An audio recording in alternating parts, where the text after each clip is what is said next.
Yep. And then, okay. Just the system. Back when she was old, I didn't. Okay, so that's good. This what she did. Yeah, it's just like. What was saying about the child? I said, no, she didn't see that. No, there should be a good one to have. No. And that's part of the hill. Yeah. She loved to travel. Same year.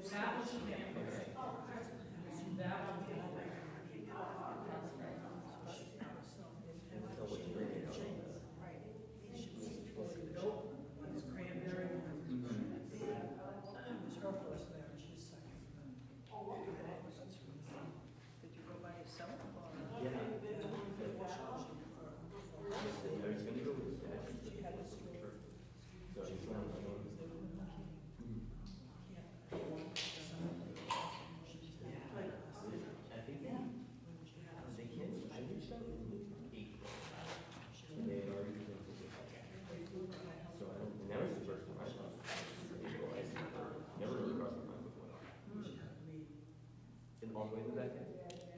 So someone was saying Thomas Aquinas. Ooh, yeah, no, he was In the back on the right? Let's go Yeah, with that's Aquinas. probably Thomas. Actually, I think they're doing writing this not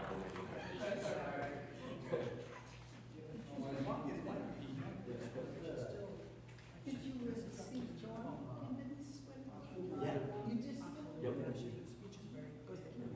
They did. I hung out with them almost the whole time. So I have a picture of each of them. Yeah. They were doing good company too. Oh, yeah, they are. Yeah. They were really good people. Can I get back to you? Oh, yeah, that's. Yeah, I'll get back to you, next. Oh, smart. Oh, yeah. Yep.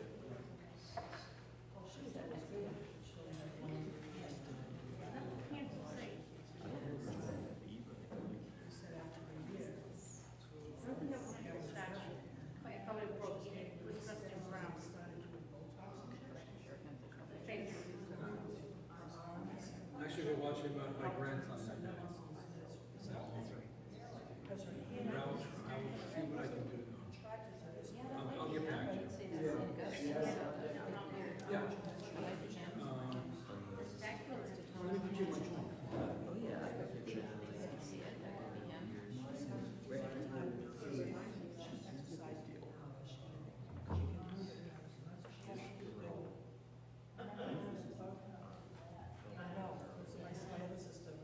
She sent it there. She had COVID last week too.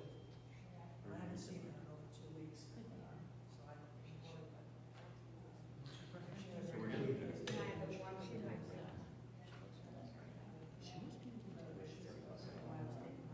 So I Revival, which officially kicked off in 2022 and will go through next year. And the Eucharistic Congress is sort of the kind of the high point of that, but also something that the rest of the revival will hopefully flow out of. And the mission of the whole revival is to renew the church by enkindling a living relationship with the Lord Jesus Christ in the Holy Eucharist. And so each year, so the 3 years of the revival have a different focus. So the idea is to focus at the diocesan level, the national level, and the parish level. And so the Eucharistic Congress was a part of the national focus, and in the most recent, the Eucharistic Encounter Day we had in Fall River would be part of the diocesan focus. I think in the spring there was the study series about the Eucharist, and so all that is kind of a part of this revival. And then going 2025 is considered going to be the year of mission as a part of the Eucharistic revival, which really ties in neatly that it's a Jubilee year as well, and so it'll be the Jubilee year of Hope. And so we got Jubilee year and then Eucharistic revival happening at the same time. So a really great spiritual opportunity for the church. So here's kind of what happened in Indy. So here's a picture of the main venues for it. So the Lucas Oil Stadium and NFL Stadium is where the Colts play. And so a lot of the big stuff happened right there in the football stadium. And then there's the Indianapolis Convention Center, which is, they're pretty much connected. I mean, they're huge venues. And so they're right next to each other, but it's quite a walk to get from one to the other. And pretty much took over that entire corner of Indianapolis. And so there were between 50 and 60,000 people there for the Congress. And just that whole area of Indianapolis just became like a huge, like, Catholic, like, almost like a Catholic Disneyland type of thing. Like, it was really cool that there was like massive signs everywhere, like revival starts here, like these roads lead to revival.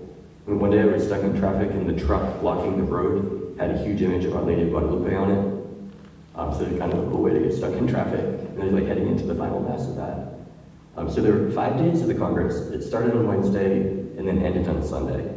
So from the four corners was the theme of the first day. They're like the four national pilgrimage routes that all converged in Indianapolis.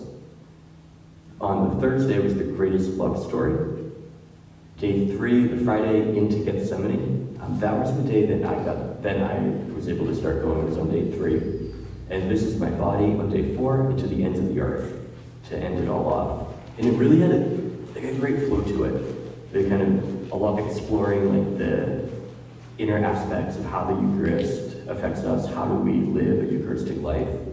Really looking at the sacrifice that Jesus made, the offering of himself he gives to us. And then how do we take that to the ends of the earth? How do we live this out rather than just holding on to ourselves? And it was really cool to see the progression of the themes throughout those days. Even the 3 days I was there, really got a very strong sense of the progression and how to live this out, how transformative the life in the Eucharist is.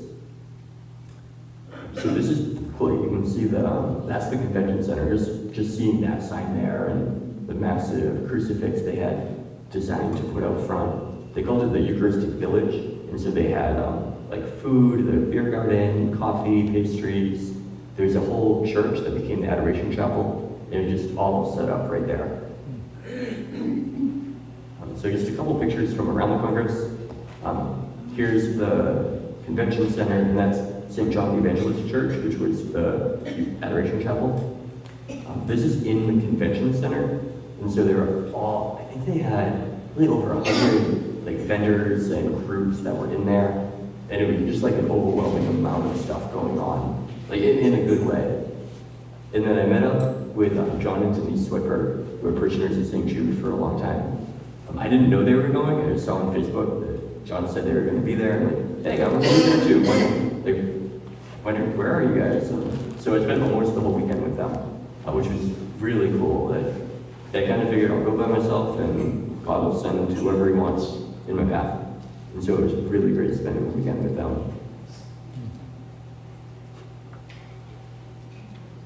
So I think there's 3 big things from the Congress that I want to look at. Every day kind of followed a pretty similar format. There'd be Mass in the morning, everyone would gather in the stadium, and then there'd be like a big session in the morning, there'd be some breakout sessions of like different topics. So the main focus was just like some Eucharistic spirituality. Then there'd be other groups like for priests or for like different parish ministers. They had different language breakout sessions as well. There was a whole youth track that was going on. And then in the afternoon, there would be some other type of big session. And then in the evening was the big revival sessions in the stadium again. And those were the ones that had kind of the most amount of energy. They're like the music, the big name speakers. And so I'm going to focus on 3 big things that I found the most impactful. Definitely one of the biggest things was the Eucharistic procession. So this was on Saturday afternoon, and it was just 60,000 people processing through downtown Indianapolis. And I'd never been to a Eucharistic procession before, so it was just absolutely blew me away. So here's the picture of the route. So I took these pictures from, it's the Soldiers and Sailors Monument, just this like 300-foot tall monument tower in the middle of the city. And I was just walking around the city. I'm like, oh, that looks cool. I'll go check it out. And then you can go right inside and walk up to the top. So I walked up. You can see the stadium over here, and then all the crowds starting to line the street. This was about an hour and a half or so before it actually started. And then looking in the other direction, that's the Indianapolis War Memorial, and that's where that was like the end point of the procession. And then they had adoration and benediction on the steps of that memorial. And I'm looking up that way. If you've ever been to DC, kind of like the National Mall, it's like that huge open area, and like memorials everywhere. So that was where the crowds gathered, the benediction at the end. So here's some pictures of the procession. I cheated a little bit because I didn't want to be like a sardine, like marching through the streets. So I jumped ahead of the crowd and I went to the park ahead of time, and then I watched the whole procession come by, and then I had like basically a front row seat in the grass for benediction. And so you just see, I think they said the Indianapolis Police Department estimated 60,000 people going through the streets. At the front of it was groups of kids who had recently made their first communion, and then all the nuns and religious sisters came after. I forget how many hundreds of sisters and nuns they said, but it was at least close to 1,000. And then there's the seminarians, the priests, the bishops. Right here is Bishop Barron. So I'm a big Bishop Barron fan, so I got very excited when I saw him. I kind of tried to find my way to the front of the crowd to have him bless my rosary, but I didn't get to him in time. And so you can just see just like the massive crowds going by, and right after the main, right after the bishops is when the Christ himself in the Eucharist came, and he was being pulled by a pickup truck, and just like an absolutely massive monstrance in the back of the truck. And then once they got closer to the park is when they picked up the monstrance and then carried him up the steps of the memorial. And so they were all, like the priests and the bishop, the priests were all in the middle, bishops were up on the steps, the sisters and seminarians were all in the middle as well. And then everyone else was sort of off, like in the grass. A lot of people stayed on the street, it would just completely fill the area. So I've got I think this next one's a video. Yeah. So I have a few like kind of 30-second, minute-long clips. This one, just to give a sense of how reverent and how beautiful it was. So hopefully the sound will be okay on it. So if I play this. I think it's Let All Mortal Flesh Keep Silence is the song that they're doing at this point.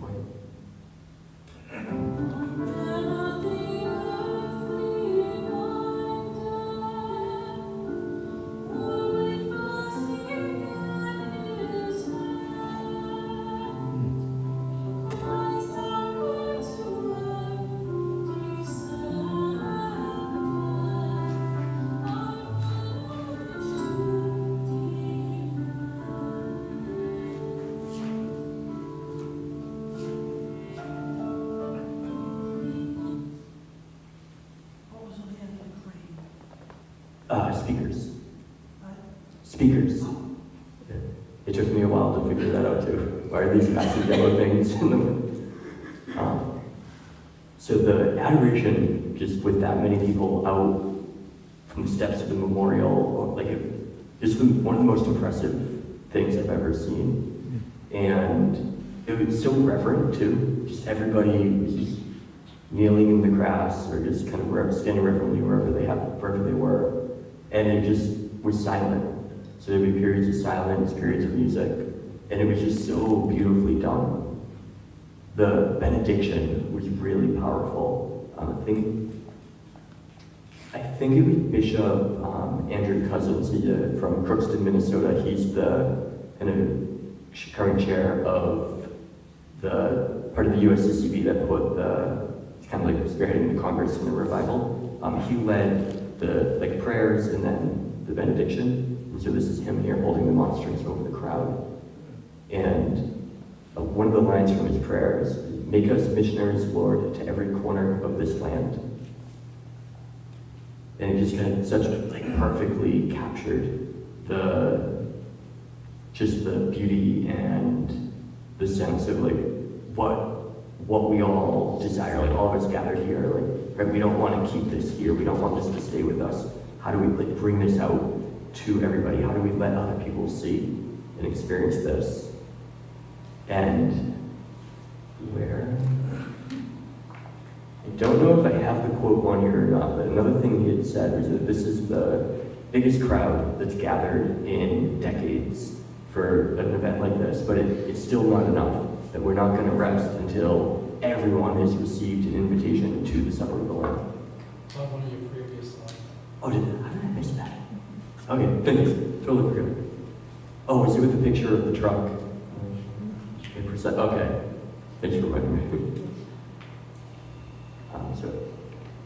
So this is a kind of funny side note behind the scenes. Before the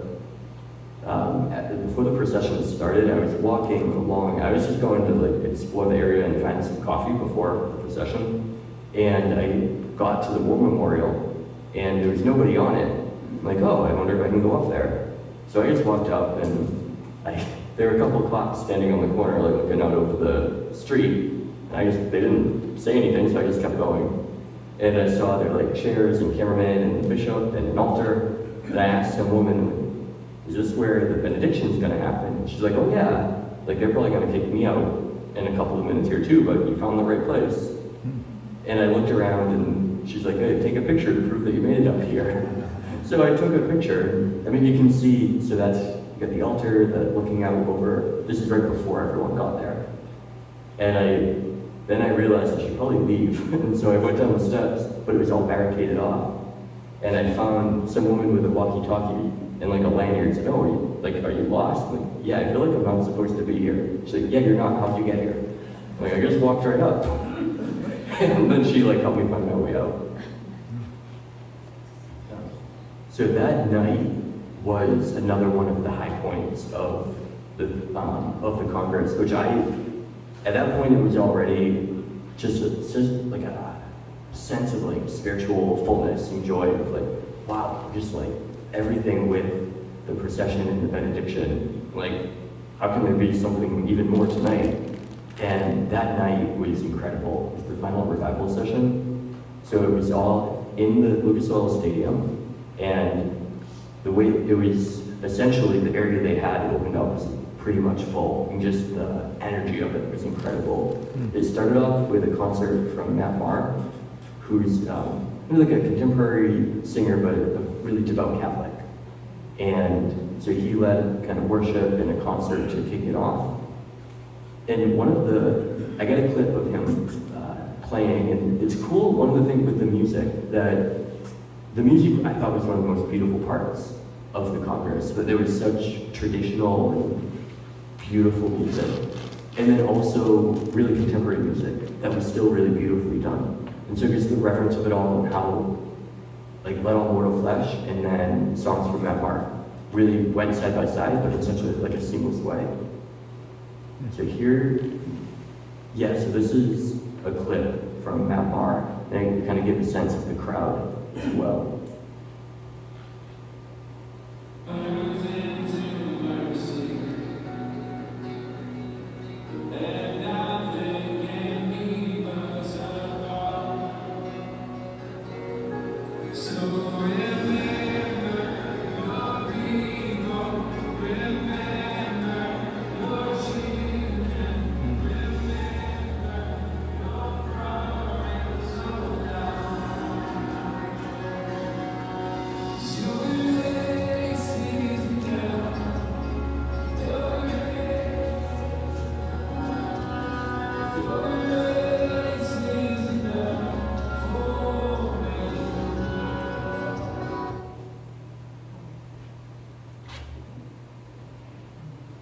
So that was it was just absolutely incredible, just the joy and energy in it all.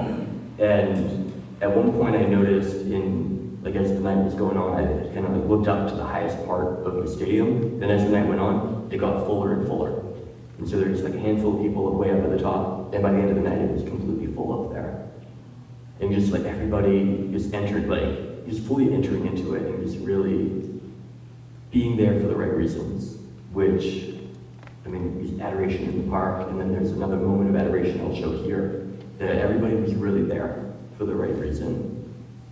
So after the kind of concert part in the beginning, there were a bunch of speakers, which some of it became a blur. It was just like, there's something after the fact, I'm like, oh, this person was here. Like, I totally forgot they even talked. But there were 3 people who really stood out to me for speakers. One of them was Gloria Purvis, who she's had done some stuff with EWTN, American Magazine. She was on the radio, she has a podcast. She's a really incredible, powerful speaker. And 2 of the things that she said I have up here, that I'm kind of thinking about politics and elections, especially this year, and saying no matter who's in office, Jesus is on the throne. They're just like a perfect and timely reminder. And she had a really forceful message about being, like, overcoming our divisions and our disagreements, or really being strong in our loyalty to the Pope, our loyalty to the church. And she's very spunky too. And so when she was talking, this was a really cool quote: "I'll be like a barnacle on the side of the church. Ain't nothing gonna separate me from her." And just her love for the church, her love for Christ, completely was shining through everything that she was saying. And in between, there would be like a major speaker, and then somebody would come out, they would sing. I think Matt Maher would do like another song or 2, and then another speaker would come out. Definitely probably my favorite speaker of the night was Jonathan Rumi, who plays Jesus on The Chosen. And he was great. One of the lines from him, "The Eucharist is my grounding, his heart within me."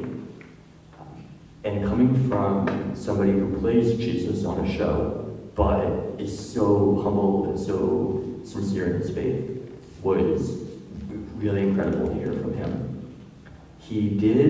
I have a snippet of his talk that was really cool, where he was talking about how, kind of where they're at right now filming the show, and when he was there, they were really in the midst of filming the Last Supper scenes for the next season of the show.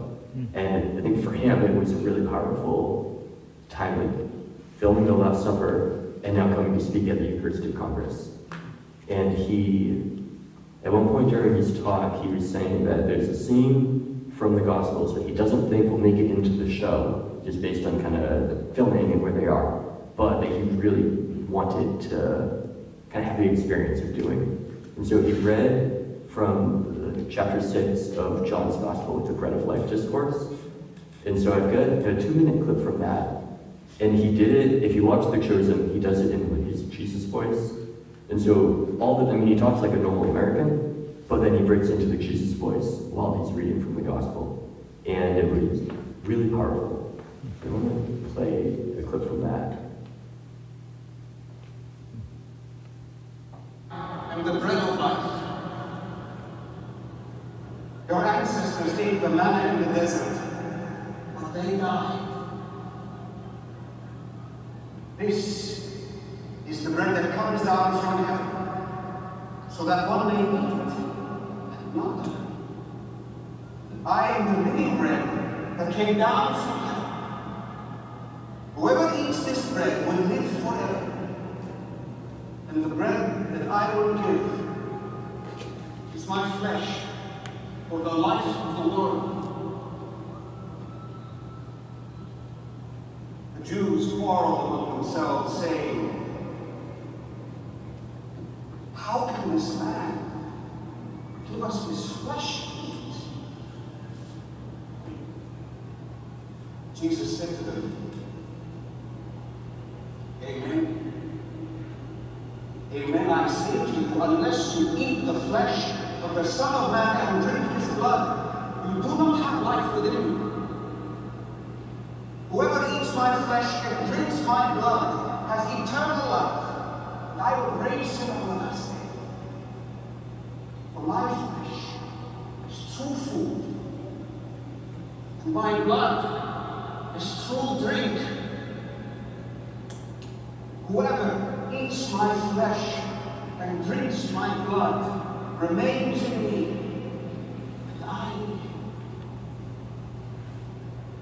Just as the living Father sent me, and I have life because of the Father, so also the one who feeds on me will have life because of me. This is the bread that came down from heaven. Unlike your ancestors who ate and still died, whoever eats this flesh, this bread, will live forever.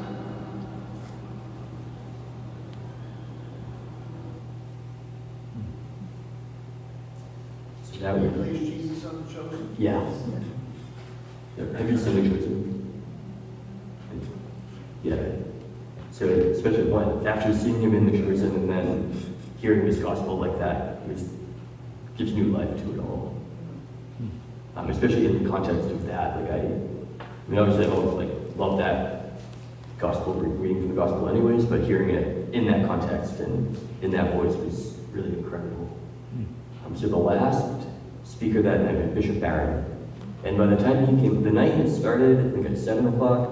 By the time Bishop Barron came on, I feel like it was well after 9. So it was a long night, but it just really just kept getting better and better. And Bishop Barron is, he probably my favorite Catholic speaker and favorite, kind of figure in the church right now.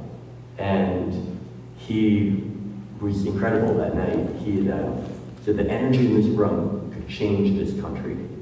And he really, I think he was blown away by it all. He said that he had never spoken to a crowd that big. And I think he was a little taken aback every time he said something. People would just erupt into applause. And I don't know if he was quite expecting that, but it was great. Something else he said that really struck me. He said, if we become body given, blood poured out, we'd set this country on fire. And I feel like that's probably the strongest way I've ever heard that put. And it's just such a powerful way of showing what it means to become what we receive, to receive the body of Christ, to go and be Christ to others and in the world. Which is such a powerful way to put it. And he spoke about how that's the obligation of the laity. And he talked about how, yes, it's important for the laity to have a role within the church and all that, but really the obligation of the laity is to bring Christ out into the world. And to hear it in such a Eucharistic tone was really striking and really challenging as well. That was a big theme of the Congress, that Christ did, this is my body given up for you, and then how we are called to give of ourselves in the same way. After Bishop Barron spoke, which at that point I was kind of feeling ready to go to bed, but then all of a sudden the lights went dark and a spotlight shone on one of the entrances out onto the floor of the stadium, and a procession came out with the Blessed Sacrament. And that really incredible that if I thought adoration in the park was something, this was something else. Wouldn't be able to say which one was better or more powerful, but just so incredible. And they said it how, at this stadium, a few weeks before they had Olympic swimming trials, Taylor Swift is going to be there sometime in the fall. But Jesus was the one there in the middle of the stadium. He was the sole focus of all of us there. And this is one of those times where just the beautiful blend of traditional and contemporary music and blending music with silence. And 60,000 people in a football stadium going silent for kind of periods of time, say 10 minutes at a time, really incredible. It is not comfortable kneeling on the metal floor of the stadium, but people were, almost everyone was, and there's a bishop, I think this bishop was from Houston, who was there for adoration that night. And I have a clip of so they had benediction, and then right after that, I have another clip that was really powerful as they were processing out.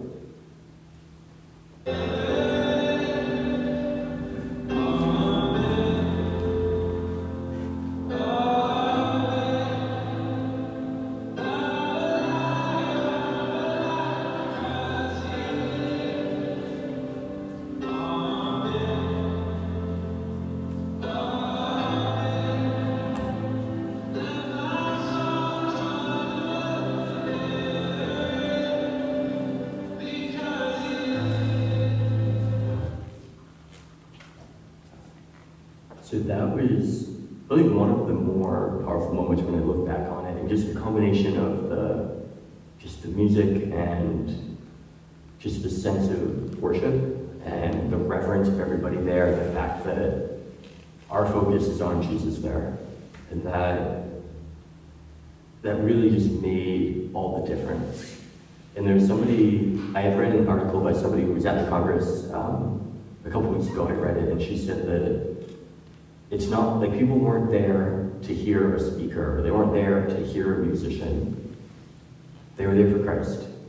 And there was just such like a holy excitement and just something really different that just was just like in the air, just in all the interactions that you had, just in the sense of all being there for the same reason. It all ended on Sunday morning with the closing mass back in the stadium. For the other events, I had been sitting, actually with John and Denise, we're pretty in the lower levels. We ended up getting really good seats. The final one, I was way up, like in the nosebleed sections, it was providential in a way that John and Denise got there and they couldn't find an extra seat. And so I got there a little bit later and they said, sorry, we don't have a seat for you. Like, you know what, that's cool, that's okay, because I really wanted to be up in the top section anyways. So they were down bottom somewhere, and I got to be way up in the top and just get that bird's eye view over the stadium, which was just absolutely incredible. The way that they made a football stadium into a place of reverence and beauty, I don't know how you do that, but they totally did. And so I got a picture of the procession. The procession lasted between 25 and 30 minutes, and I have a clip of the procession as well, just so you can get, this is the last video I have, but it gives you a good sense of what it was like. The Indianapolis Symphony Orchestra, where he's doing the music for this mass.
So yeah, the beauty of the music in the Mass was really overwhelming. Just the music choices, the singing, the instruments, just everybody there. Just at the end, it's such an incredible weekend. So the Mass was celebrated by Cardinal Louis Tagle. He's from the Philippines, and he was there kind of as like the papal envoy, like on behalf of the Pope. And I was kind of expecting kind of a homily that would read like a Vatican document, and I wasn't. My hopes weren't that high, which maybe that's not a good thing. But he was incredible, really engaging. He really had a great message for everybody there. He went on for quite a bit, but he was really great. And something he said that Eucharistic people is a missionary people and evangelizing people. And that, capturing that theme of the closing of the Congress. And at one point he said, like, at the end of Mass, he say, go in peace, like, go, go, go, like, bring Christ out into the world. And it was really an awesome way to kind of seal off the whole Congress with his message. Right, so I think, and that was pretty much the end of the Congress. It was all, by the time it ended, it was just like, whoa, like, I just need to go and decompress for a while. And so I have kind of just a few thoughts now, kind of like what now, in the sense of for the church and then on a personal level. So the year of mission is upcoming now from the Eucharistic revival. And there is, I have up at the Eucharistic Revival website, I have a couple of pictures from there. They have a lot of great resources on there. Great ideas at the parish level, at just the kind of individual level. So here is one thing that the Year of Mission Playbook, and it's about a 30-page document that you can download on their site, and it goes through kind of 4 pillars of being a Eucharistic missionary. And so for each of them, if you go on the website, you'll be able to see all this, but it's Eucharistic encounter, identity, life, and mission.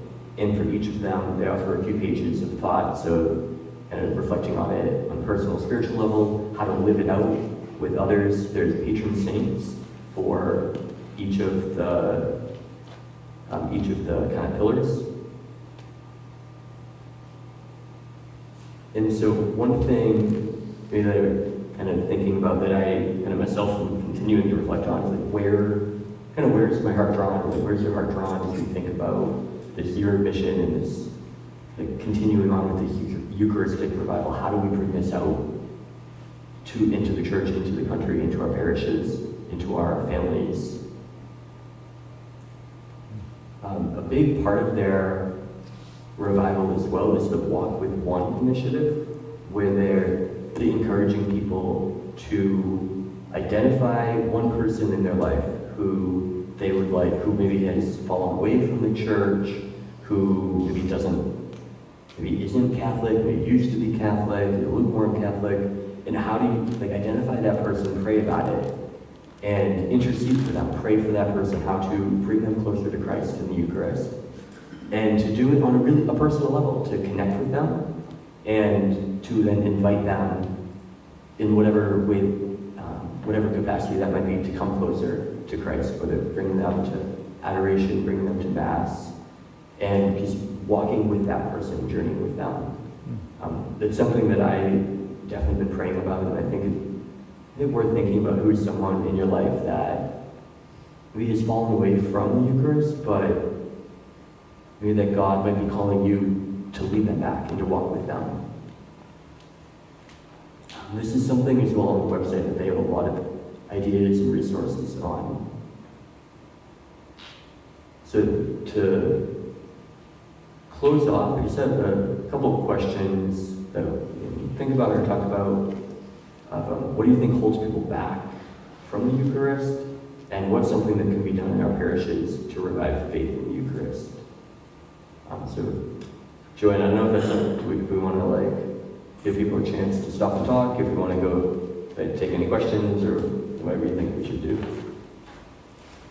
Well, at this point, if we would like to discuss these questions amongst your tables for 2 or 3 minutes and then come back and see, what you come up with as far as what do you think holds people back and what is something that can be done. We can do that first, and then if you have any questions for TJ, then I think that would be, because I can see some people I'm watching some people like, ooh, this is, and I'm glad you asked questions during the session as well. So why don't we just take a couple minutes, just 5 minutes for these questions, and we'll come back and see what it looks like. Okay? I do not have a Jeopardy thing to play, so I'll time it. We just recap the church. No kidding, right? 70% of people no longer believe.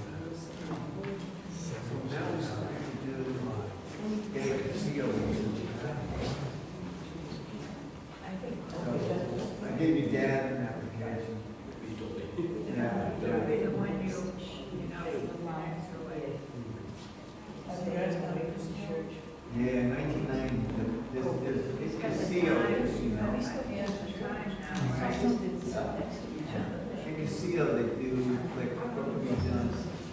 You know that previous one you just did, the seal is called make a friend, and be a friend. Right. That's the seal. The Old Testament.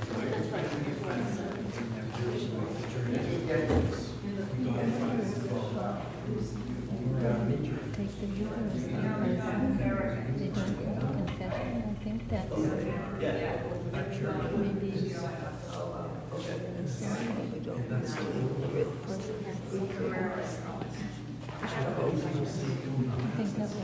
I think that was a comment I would have municipal confession so that you could I'll give you the, other than that, I don't know if it's on this class. but I'll write down Why we need this three seals and you. It wants to be like 24. So, but it's like 3 men and then 3 men. Always good. I think we my face, like trying to figure everything out. 30 on Saturday. I have well enough Confession is 3:30 on Saturdays. Oh, right. That's kind of that's part of it. So, the ritual today is designed for people to be 24. And then people who are 24.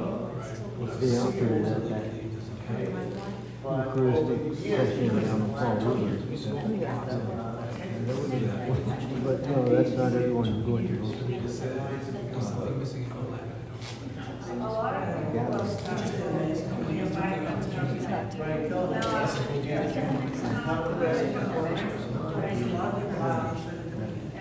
And he was strong. I actually had dinner with him a couple weeks ago. Again, we've been friends for a long time.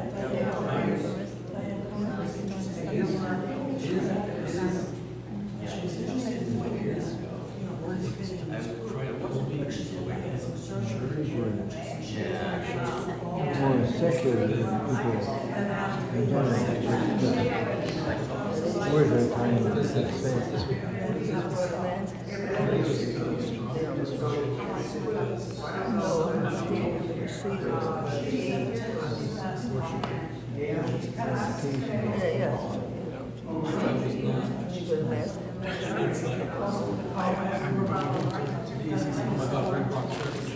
She says, hold on. Time out. Right, because he almost sucked me out. I really let's put it in my heart.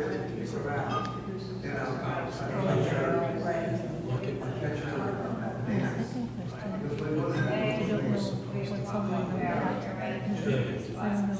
And just I used to do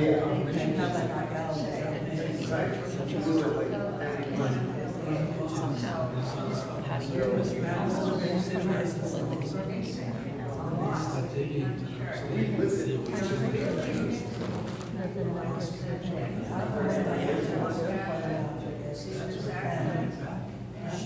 Even at the session Paul Rivers, because most of the people, I won't say hours, why you here? oh yeah, right. To go. This is a morning session. I mean, this is, if I want to say this table, the whole room, it's just a small part. And their reaction to that There were it's like they're totally missing the point. a group of Mexican families. They appeared that way. But probably 4 or 5 kids that go back and forth all the time. How they've been generated in the family. In the afternoon session, different Okay, so let's come back together. they were going back. Where they And let's look at the two questions that TJ gave You us. know, Okay, first of all, this is probably the easier one to answer. What do you think holds people back from the Eucharist? They no longer believe. Okay. They no longer believe. But that faith isn't strong enough. Like, I'm seeing it from my granddaughters. Once they receive confirmation, where do they go? They don't know enough. They learn the basics, and then after that, how do you get the rest of your life? How do you fill in the rest of your faith? How do you make that a part of your life at that level? So somehow we're not equipping them to be able to move forward. That's how we've been feeling for a long time. Even when my children were that age. Okay. It's like they need their confirmation and we're all done, we graduate. No, you can graduate. This is Yeah. the beginning It's graduation. of a new part of your life, but where do they find it? How do they get it? How do they learn? How do they, you know? They become Jewish.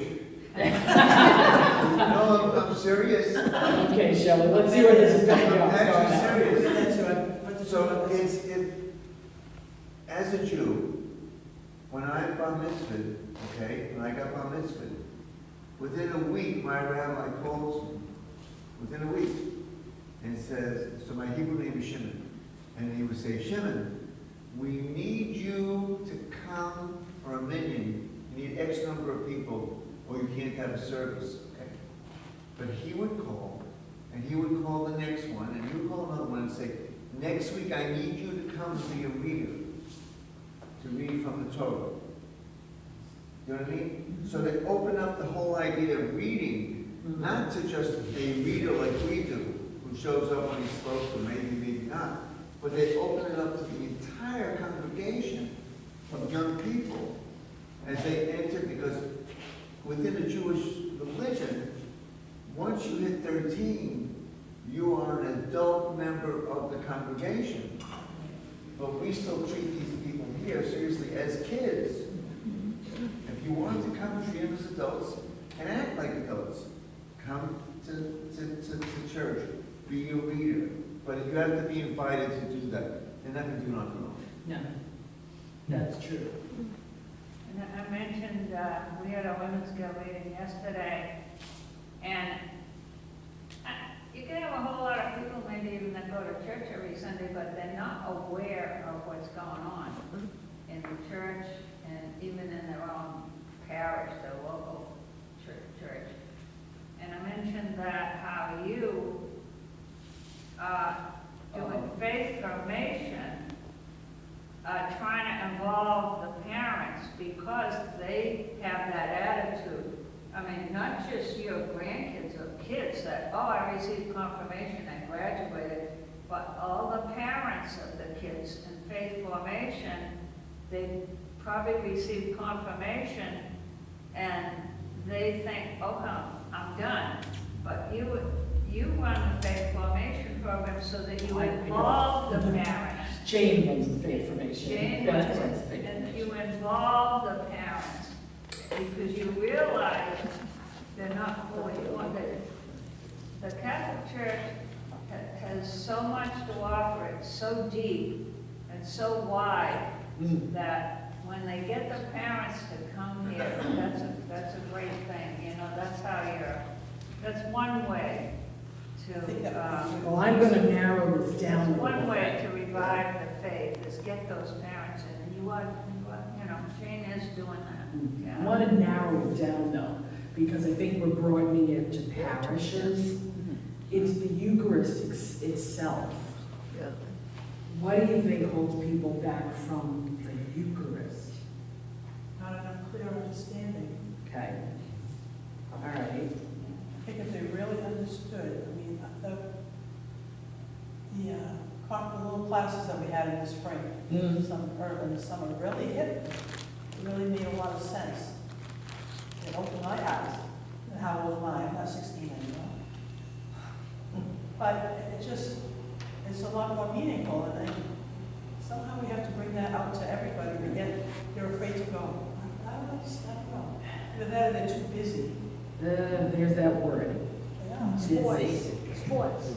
Busy, sports, the world, other things.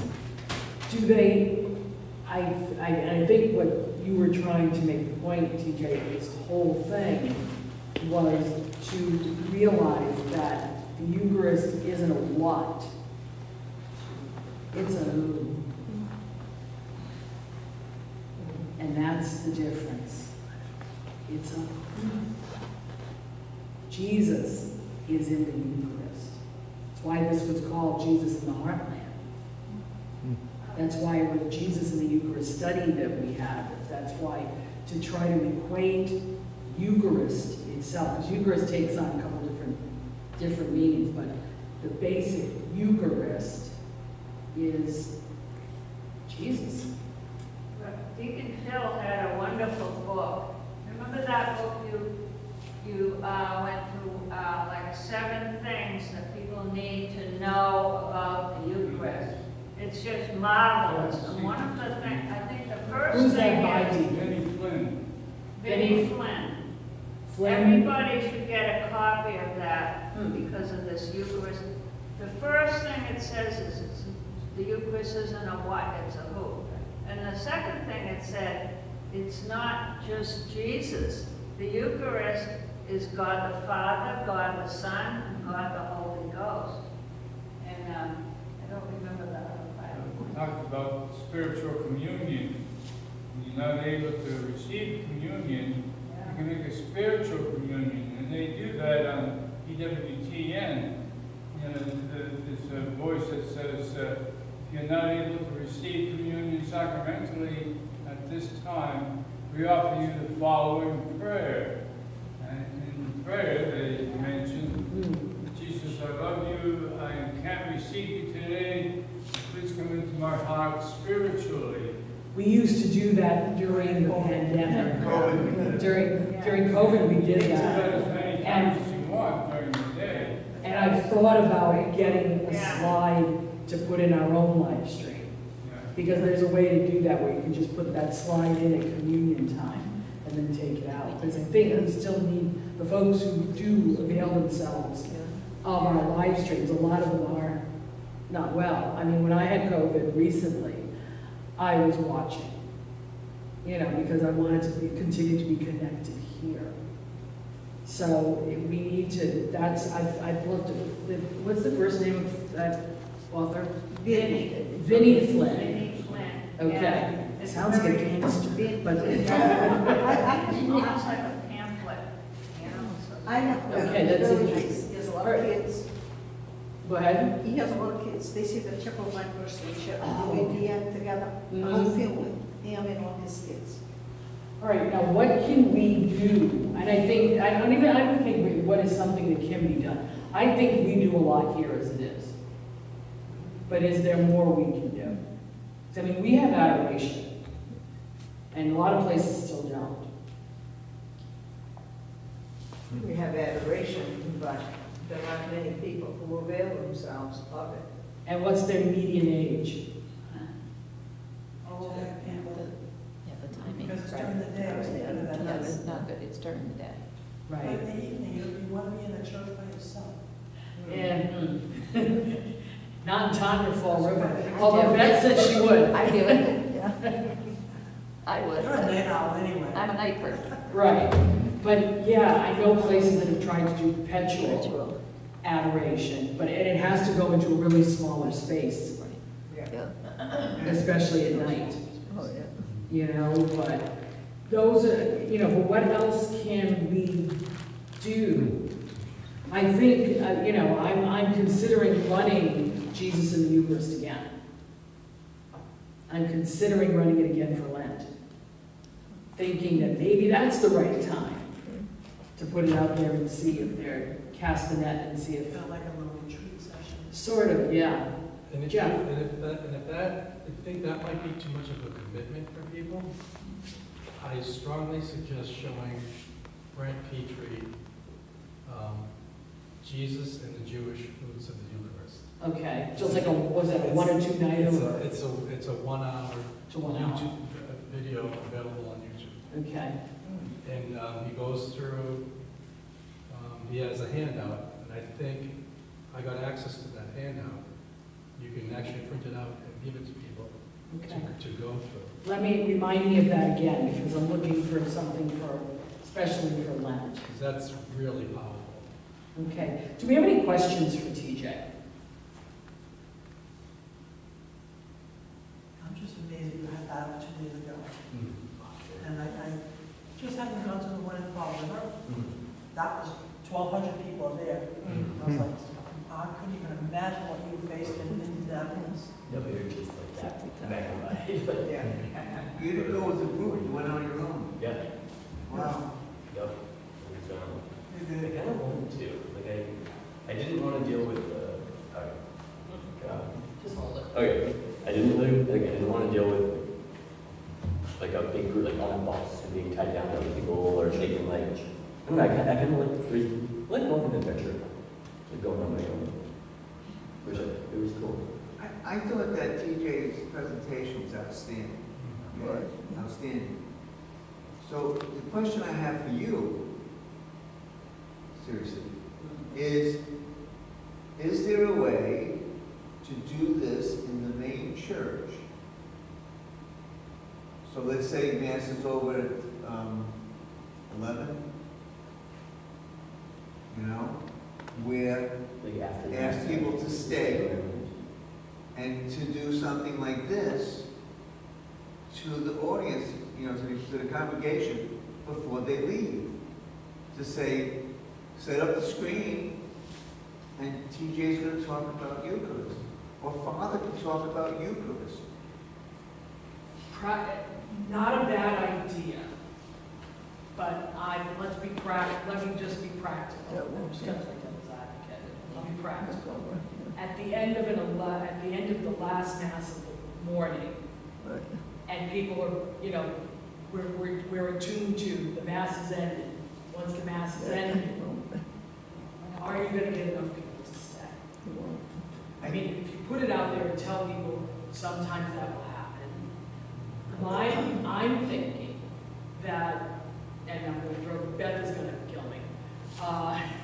But is this something, Beth, that TJ can do for the 8th and 9th graders? Oh, absolutely. Because it might also be something that TJ can do for the parents this year at Faith Nation.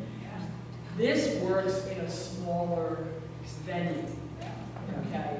So if we give him smaller venues to work in, then I think it will bear a little bit more fruit, because then he can ask the questions. When you get a room full of people in a church, now they're spread out, and half the time they're sitting there in the back, phones out. And I'm just being practical, because the younger generation is like that. You know, let's see if we can give you more opportunity to present it to smaller groups. And I think, and what we may do too is, we had a glitch in the beginning of the live stream. So what I'd like to do, if it's okay with you, is I'd like to probably try to have you just come and do this so I can film it, and then try to get it up on, I mean, it's gonna go up on the site now, but they've missed maybe about 5 minutes of the beginning. Okay. Playing with, the stream wasn't working correctly. So, but yes, this was a very excellent production, and it does need to be out to more people. But I will also mention it to Father Person. I will mention it to Father Person to see what he thinks of it, but I just think on a Sunday morning, it just might be a little bit more. Well, I don't like to be negative, but I just know how folks are. So. Yeah, but you know, everything is promotion, everything is sell. Right. So, Everything is self. and the only one who can sell this is the priest. That is true. The only one can sell it. So you need the priest to get up on the pulpit and make an appeal to the people, Right. and then follow it through the next week. But when we make that announcement at the end of Mass, that announcement has to say, I am your priest we need to do the Eucharistic. We're gonna start this and do that for a few weeks and pound it into people, and then I think some people will come. We don't have the same priest every week either. No, We no, don't get that, the 10, 15, we're not getting consistency either. right. But my father is here, he can do it. And I can't even hear Father Bill. Right. He's so tall that the Okay. microphone's down here. You put the pressure on that deacon. And this is where the bus is. Okay. I'm gonna call it because it's 8 o'clock. Thank you, TJ, thank you so much. Thank you all for coming. Now, we have a full, this is the first of the 3 years. I can actually say to you, we have a complete, full slate ready to go this year. November, I believe it's the 13th, we have Sister Tess, who is going to come over and do presentation on women's role in the church. Okay? In January, I don't have the date right in front of me, Father Chris, I'm trying to get him to do an Ask the Priest. But I don't know if he'll do that or if he'll do a formal presentation, not sure yet. In March, we have J.R. Pimentel, who is going to come and speak with us about his journey to the diaconate. And in May, if she survives her surgeries again on her back, we're going to have Denise Morency Gannon, Sean Gannon's mother, is going to come and talk to us. I'm not sure what her topic is going to be. She does do quite a few different topics, but she has worked a lot with grief and all of that since Sean's death. If you remember Sean Gannon, he was the police officer, the canine police officer that was killed in the line of duty in Europe. She's a good friend of mine, and she's done a lot with, getting Nero's Law passed and, all kinds of other, she's spoken to a lot of people, but she's been having back surgery, so please, she's having back surgery on September 30th, so please pray for her. This is not her first, and she's hoping it's her last. But we have a full slate this year, and we're hoping you can help me spread the word and get folks to come. So, there it is. Thank you very much. I have one last thing. What, Jeff? TJ, I remember I spoke with you down in Fall River. I'm gonna go kill the I one. saw you're doing the Theology Uncorked. You said, yeah, I don't know what I'm talking about. Get it upstairs.